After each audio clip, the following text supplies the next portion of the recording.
a good weekend for Barcelona. That's not something that we've said much this season, and in particular for Antoine Griezmann. Interesting stuff from Ronald Koeman, talking about the French international after the game, saying Griezmann was great today. He always moves and he fights for everything. Griezmann seems to feel liberated, and that's good. Of course, part of that liberation was that fantastic volley, Sid.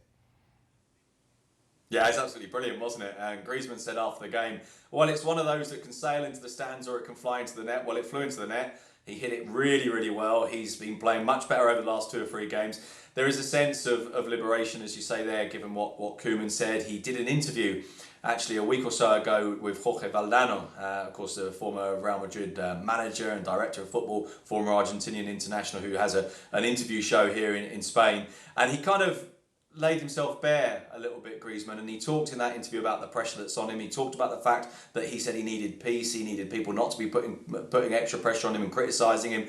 And it almost feels too easy to say this, but it does kind of feel like that interview may even have been cathartic for him. It may even have taken some of the weight off him. Now, personally, I think that is too easy. I think there are some mechanical reasons why he's improved. I think the fact that he played in midweek without Messi, that this weekend he played with Braithwaite in the team, and that stretched the forward line and gave him space behind. But it's definitely a step in the right direction. And what Koeman said, by the way, it's not just the manager saying nice things about a player, which managers often do.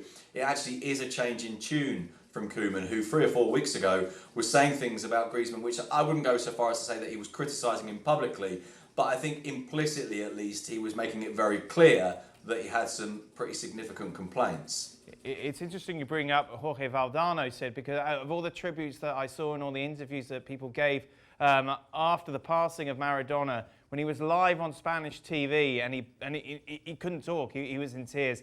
I think that just struck a note so sincere and as to how Maradona's death affected not only the players but the country beyond that. And of course we saw Lionel Messi with that fitting tribute yesterday to Maradona, revealing the Newell's Old Boy t-shirt. I think it was Xhaka who said yesterday it struck exactly the right tone.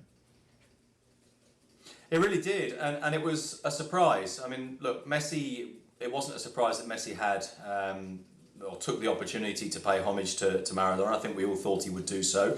But it was a surprise in the way that he did it. There were many things Messi could have done. You know, we've seen these before, a message on the shirt, maybe an Argentina flag, maybe an Argentina shirt, perhaps a Barcelona shirt from Maradona's era, perhaps something else that reflected Maradona. But the fact that he went for a Newell's shirt I thought was very interesting, and it did work very well, and it felt very genuine, because he went for a Newell's shirt from the era that Maradona spent at Newell's when Messi was only 6 years old, but he was there the day that Maradona made his debut for Newell's.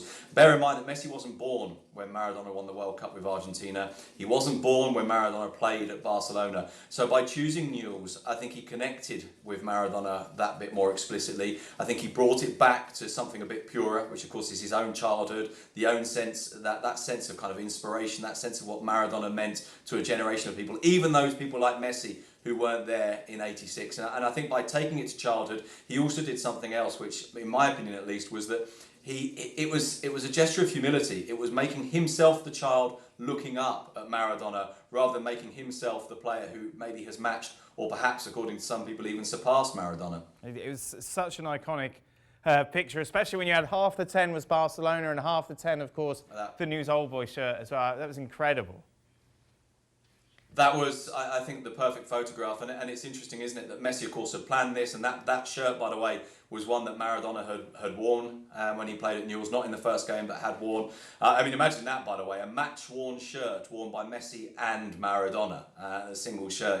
It's quite extraordinary, and you know, this was planned. It was about the message that he wanted to send, but I don't think there was a plan for that photo, which is the one that's, I think, hit us all the most, of him putting the Barcelona shirt back on. And the photograph is taken from behind him rather than in front. And the two 10s line up absolutely perfectly, don't they? And the Barcelona shirt is coming down. And it's like this moment in which sort of one player morphs into the other. They almost become one. And then Messi's shirt number covers Maradona's. And Maradona is no longer there to be seen in his number, but he is there. And he's there inside the Messi shirt, inside Messi, if you like, as a kind of a symbol of the fact that while he's now not to be seen anymore, while he's no longer physically with us, I think that there will always be a sense that his legacy is there, and that he, in a way, perhaps almost lives on through not just football, but of course very specifically through Lionel Messi, who without doubt is the player who has been closest to Maradona. I think we forget sometimes, Dan, that before Messi came along, there was a whole series of players that were projected as the new Maradona, and none of them were anything like him. And Messi genuinely has been.